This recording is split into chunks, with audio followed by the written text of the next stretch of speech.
morning and welcome to CSI TV. I am Dr. Nanit Suarez, Medical Advisor from EMCURE Pharmaceuticals, here at Chennai Trade Center for the CSI Conference 2022. It is my immense honor and privilege to introduce and welcome Dr. Shekhar Ambardekar sir. Welcome sir. He is the cardiologist from Fortis SL Raheja Hospital Mahim and Asian Heart Institute BKC. Welcome sir. Thank you. Sir just finished a session on basics of echocardiography, right atrium pressure by echocardiography. Sir, could you please summarize your session? Okay. See, in every echocardiography, it is very essential to give an estimation of right atrial pressure. Now, it's important for two reasons. One thing is to know the fluid status of the patient. Earlier, this was used extensively for fluid replacement. Of course, now there are many other methods by which it is decided whether fluid replacement is going to help a particular patient of shock. Now, the main application of use of right atrial pressure in echocardiography is for knowing right ventricular and pulmonary artery pressure. In presence of tricuspid regurgitation, with the pressure gradient between the right ventricle and right atrium is obtained.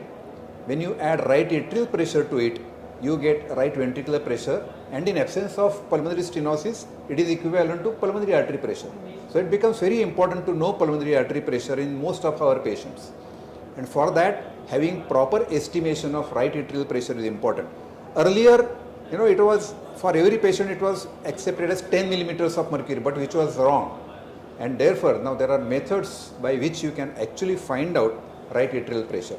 And the most commonly used method is looking at inferior vena cava, the diameter of inferior vena cava, and collapsibility of inferior vena cava in inspiration. During inspiration, when you take a deep breath, IVC collapses, and by looking at this collapse and diameter, you can determine right atrial pressure. If it is not dilated and collapsing well, it is normal pressure, which is considered as 3 millimeters. Whereas if it is dilated and not collapsing well, it is increased, that is 15.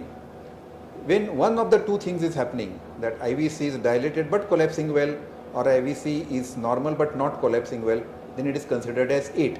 So 3, 8 and 15 millimeters of mercury can be right atrial pressure that we can estimate. It is very, very useful for most of our patients. Okay sir, thank you so much sir. So sir just summarized this session and highlighted that early estimation of right atrial pressure is very important. With this, I would like to thank Dr. Shekhar sir for sharing his valuable time. Thank you sir and have a good day sir.